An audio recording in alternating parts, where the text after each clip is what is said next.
찬송가 493장입니다. 493장.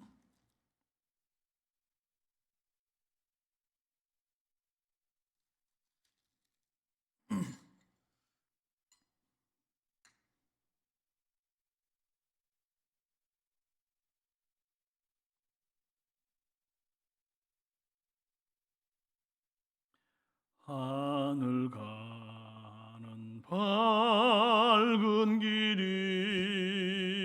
내 앞에 있으니 슬픈 일을 많이 보고 늘 고생하여도 하늘 영광 밝음이 어두운 그늘 헤치니 예수 공로 의지하여 항상 빛을 보도다. 내가 염려하는 일이 세상에 많은 중 속에 근심 밖에 걱정 늘 시험하여도 예수 보배로운 피 모든 것을 이기니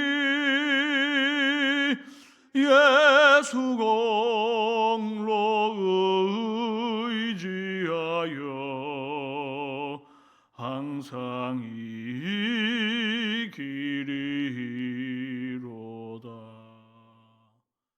내가 전성 바라보고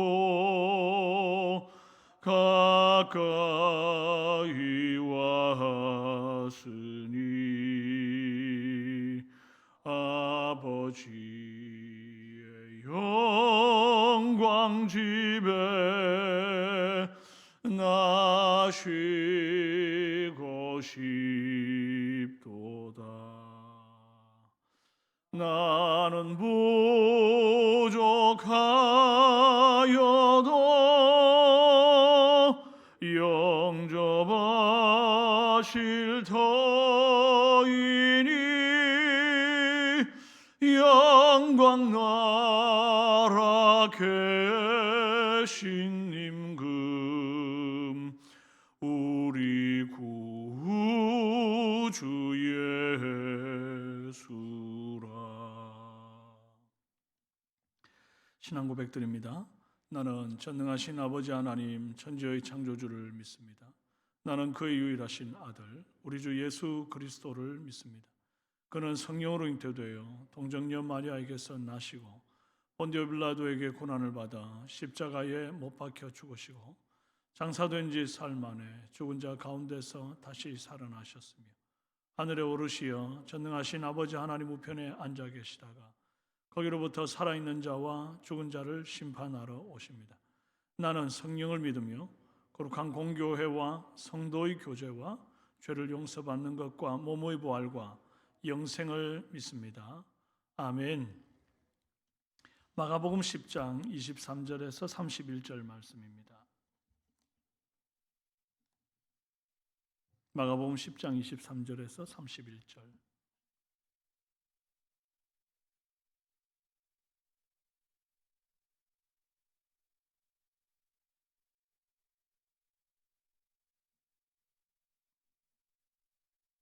교독하시겠습니다.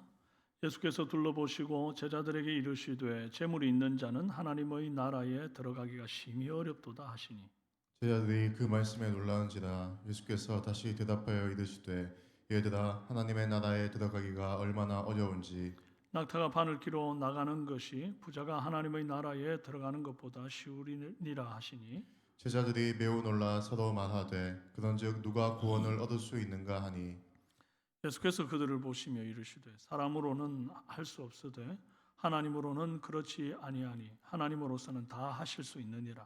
베드로가 여짜와 이르되 보소서 우리가 모든 것을 버리고 주를 따랐나이다. 예수께서 이르시되 내가 진실로 너희에게 이르노니 나와 복음을 위하여 집이나 형제나 자매나 어머니나 아버지나 자식이나 전토를 벌인 자는 현세에 있어 집과 형제와 자매와 어머니와 자식과 전토를 100배나 받되 받기를 겸하여 받고 내세의 영생을 받지 못할 자가 없느니라. 함께요.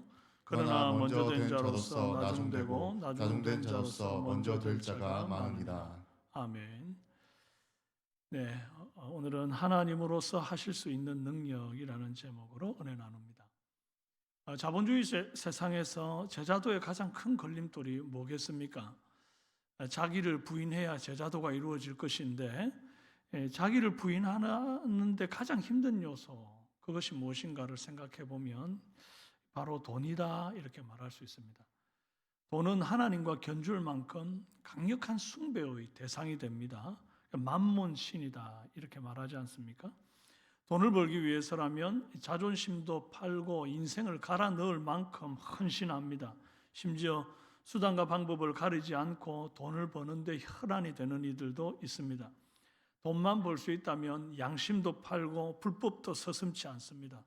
얼마나 이 만몬에 대한 충성도가 높은지 몰라요. 예수님은 재물이 있는 자는 하나님 나라에 들어가기가 심히 어렵도다 그리 말씀했습니다. 이 말을 듣고 제자들이 놀랐다 그런 말이 두 번이나 나옵니다. 왜 놀랐을까요? 유대인들은 부자로 혹은 건강하게 태어나는 것은 다 하나님의 축복이다 이렇게 생각했습니다. 부모가 하나님을 경외한 덕이라고 생각했습니다. 반면에 귀신 들리거나 혹은 나병 같은 불치병이 생기면 또 혹은 또 가난하고 뭐 이러면 그것이 다 부모가 하나님으로부터 저주를 받았기 때문에 그 부모의 죄로 인해서 자식이 저주를 대물림한다 이런 인식이 있었단 말이죠. 그러니 부자는 하나님의 축복과 사랑을 받는 자들이고 당연히 천국 들어가는 1순위가 아닌가 이리 생각했다는 것입니다. 근데 이제 예수님께서 부자가 천국 들어가기가 어렵다, 심히 어렵다 이렇게 말하니까 얼마나 놀라겠어요? 25절에 낙타가 바늘기로 나가는 것이 부자가 하나님 나라에 들어가는 것보다 쉬우니라. 못 들어간다는 말은 아니에요. 심히 어렵다 그 말인 거예요. 이 말씀을 하시기 직전에 이제 실제로 방금 말씀하신 부자가 천국 가기가 참 어렵다는 것을 증명하는 사건이 있었습니다. 예수님이 길을 갈 때에 한 사람이 달려와서는 꿇어 앉아 예수님께 물었습니다. 선한 선생님이여 내가 뭘 하여야 영생을 얻겠습니까? 예수님 대답이 네가 계명을 안 하니 살인하지 말라, 간음하지 말라, 도둑질하지 말라, 거짓 증언하지 말라, 속여 빼앗지 마라, 네 부모님을 공경해라. 그랬더니 저 어려서부터 이거 다 지켰습니다. 너무 자랑스럽게 대답하죠. 그리고 예수님께로부터 이제 기대되는 대답이 있습니다. 내가 이거 다 지켰으니까 그래 너 영생 얻겠구나. 너 영생 얻었어. 이제 이렇게 뭔가 이제 확신이 들고 기분 좋을 말을 해주면 참 좋겠는데 예수님 하시는 말씀이 아직도 한 가지 부족한 것이 있으니 내게 있는 거 다 팔아 가난한 자들에게 주라 그랬거든요. 그리고 그러면 하늘에서 보화가 내게 있으리라. 그러고 와서 나를 따르라 그랬단 말이에요. 이 사람이 어떻게 했습니까? 그 사람은 재물이 많은 고로 이 말씀으로 인하여 슬픈 기색을 띠고 근심하며 가니라. 이게 이제 결론입니다. 이 사건 다음에 예수님이 제자들에게 하신 말씀이 부자가 하나님 나라에 들어가는 것이 어렵다 이렇게 말했단 말이죠.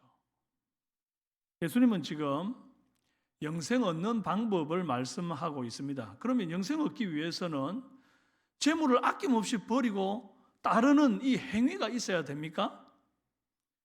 구제를 많이 해야 천국 간다는 건가요? 내가 재물을 팔아 가난한 자들에게 나눈 이 행위 덕분에 천국 가는 것이 되는 거잖아요. 예수님이 말씀하신 바 믿음으로 말미암아 구원 얻는다는 말씀과 이게 충돌되지 않습니까? 그런데 지금 예수님은 사실 구제를 많이 해야 천국 간다는 행위 구원을 말하고 있는 것이 아닙니다. 이 부자에게 지금 믿음을 말하고 있어요. 예수님이 뭐라 했는지 다시 봅시다. 내게 있는 것을 다 팔아 가난한 자들에게 주라. 그리하면 하늘에서 보화가 내게 있으리라. 그리고 와서 나를 따르라. 지금 예수님이 하신 이 말씀을 이 사람이 믿는다면 이제 예수님을 믿는 것이 되는 거예요. 예수님을 믿는다면 예수님이 하신 말씀을 믿을 거예요. 무슨 얘기인지 아시겠죠? 예수님의 말을 믿는다고 하면 네 재산 팔아 가난한 자들에게 주었을 때 하늘의 보화가 생긴다, 그렇게 말했거든요. 하늘의 보화가 뭡니까? 지금 논하고 있는 어떻게 하여야 영생을 얻겠습니까? 영생이 곧 부자가 받고 싶은 이 하늘의 보화입니다. 하늘의 보화. 이 땅에서는 아무리 캘라 그래도 영생을 얻을 수 없거든요. 이거 하늘의 보화입니다. 예수님은 지금 네가 나와 내 말을 믿고 땅의 재물을 가난한 자들에게 나누어 줄 때에 네가 지금 찾고 있는 영생이 내게 있다, 이렇게 말을 했거든요. 근데 이 말을 못 믿어서 결국은 슬픈 기색을 띠고 가버린 겁니다. 정말 재산을 내가 다 팔기만 하면 천국에 그 영생을 얻는다 그러면, 그게 확신이 든다 그러면 못 팔 이유가 없단 말이죠. 그런데 야, 이거 다 팔아서 예수님께 바치고 나는 알거지 되고 영생 못 얻으면 어떻게, 근심하며 가는 거죠. 예수님의 말을 믿지 못한 것은 곧 예수님을 믿지 못한 것입니다. 재물을 택할 것인가 예수님을 택할 것인가, 이 양단간의 택일에서 이 사람은 재물을 택한 겁니다. 더 확실하잖아요. 지금 내 눈에 보이고 내 손에 잡히는 거잖아요. 그런데 이거 싹 다 예수님한테 줘버리고 날리고 난 다음에 죽었는데 정말 얻을 거라고 말했던 영생 못 얻으면 어떻게 해요? 이제 믿음이 없고 확신이 없어가지고 이 재물을 못 놓는 겁니다. 재물을 나의 주 나의 하나님으로 선택할 것인가, 예수님을 나의 주 나의 하나님으로 선택할 것인가, 이제 이 사이의 기로에서 결국 재물을 택했다 하는 것입니다.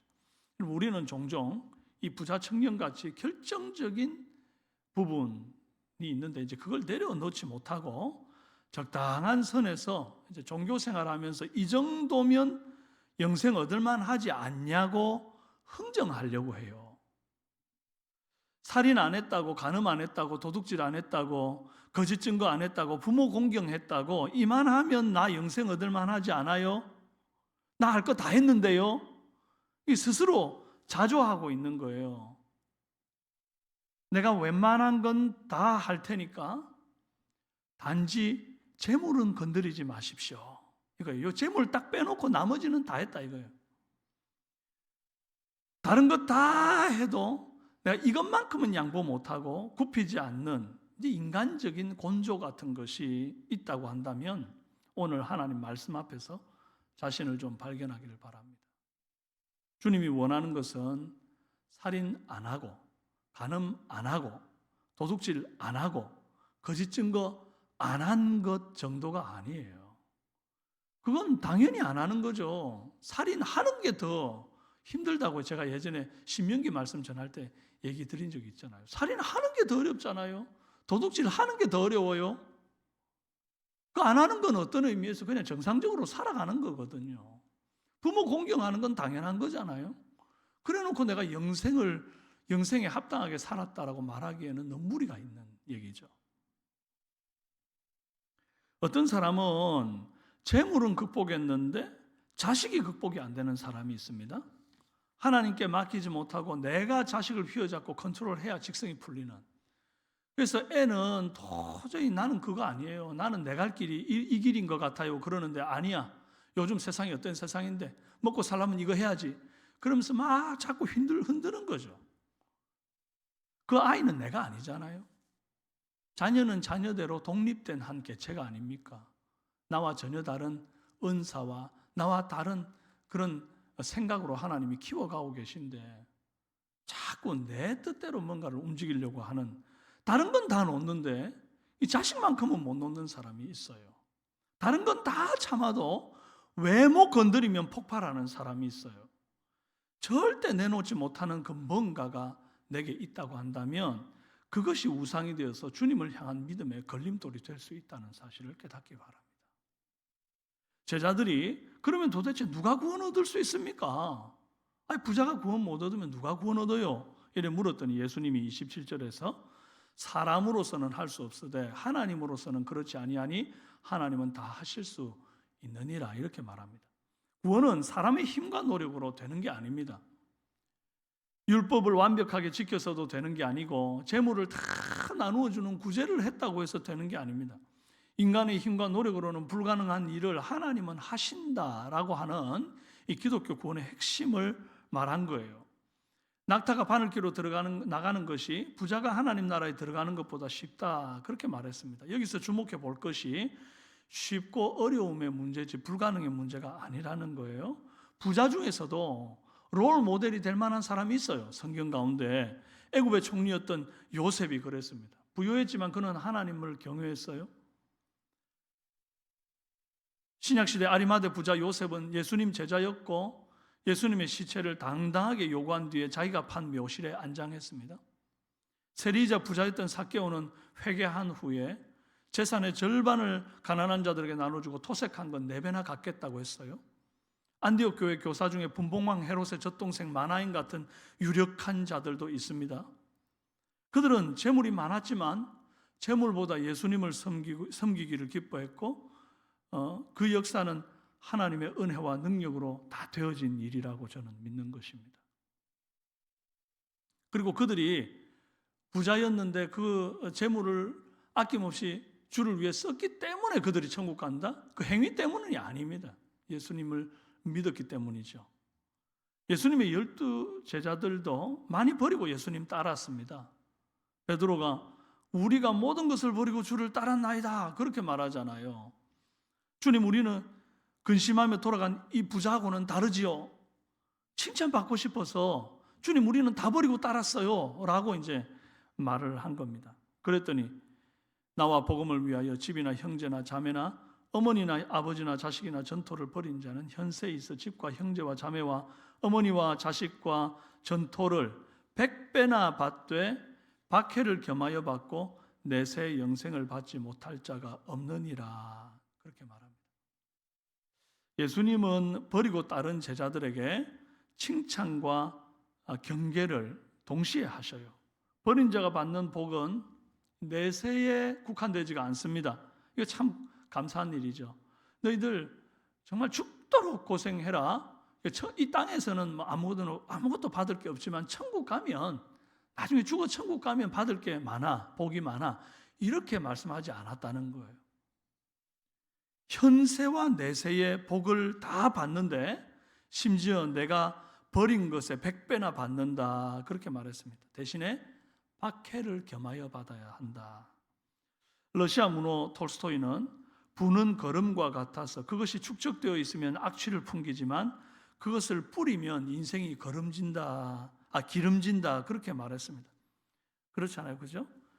거름을 모아만 두면 얼마나 냄새가 나고 막 이래요. 근데 이걸 뿌려서 농사하는 데 쓰면 참 이 기름진 땅으로 변화되게 되는 거죠.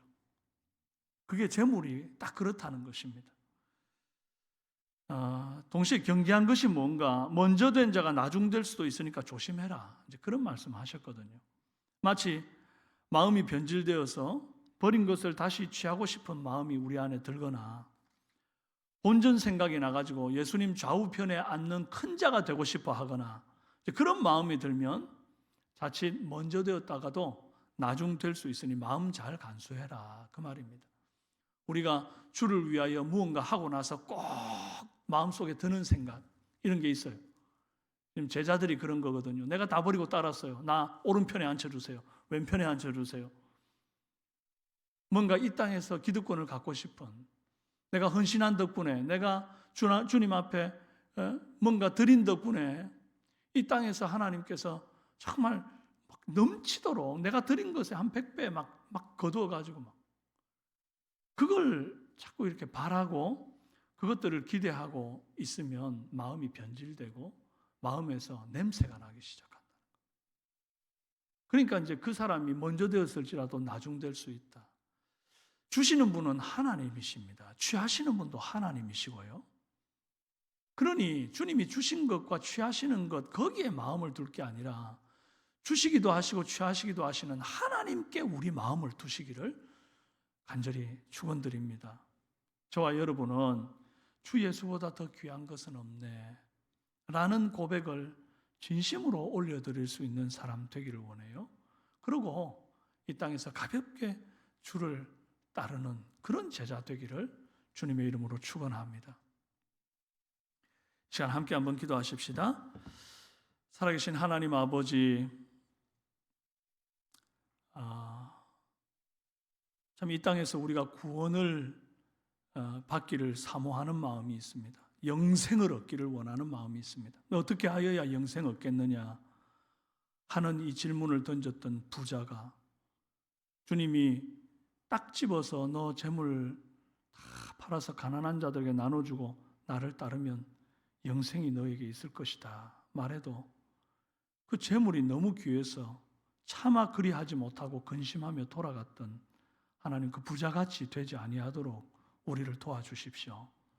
하나님, 우리가 이것만큼은 놓지 못하겠습니다 하고 붙들고 있는 것이 있다면 그것까지도 주 앞에 내어놓을 수 있는 믿음이 있게 하여 주옵소서.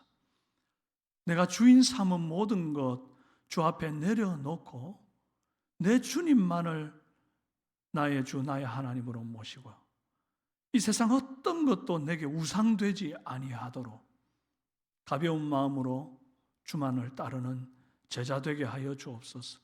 그렇게 주님 따를 때에 하나님께서 이 땅에서 약속하신 현세의 복과 하늘에서 약속하신 내세의 복이 100배나 차고 넘치도록 부어지는 줄로 믿습니다. 그런데 주님, 100배나 주시고 안 주시고는 하나님이 하시는 것이지 내가 그것을 끌어내리기 위해 무언가를 더하려는 그런 생각하지 아니하게 하여 주옵소서. 주시고 취하시는 것은 주께 달렸사오니 온전히 주님만을 사모하며 오늘도 여전히 같은 마음으로 하나님 앞에 예배하는 복된 주일이 되도록 인도하여 주옵소서. 사랑하는 우리 성도들, 육신이 연약한 자들, 하나님이여 침상을 툭툭 털고 일어나서 예배 전으로 나와 하나님을 바라보게 하시고 사모하는 심령마다 큰 은혜와 살 소망을 얻는 복된 주일이 되도록 주님 역사하여 주시옵소서. 예수님의 이름으로 기도합니다. 아멘.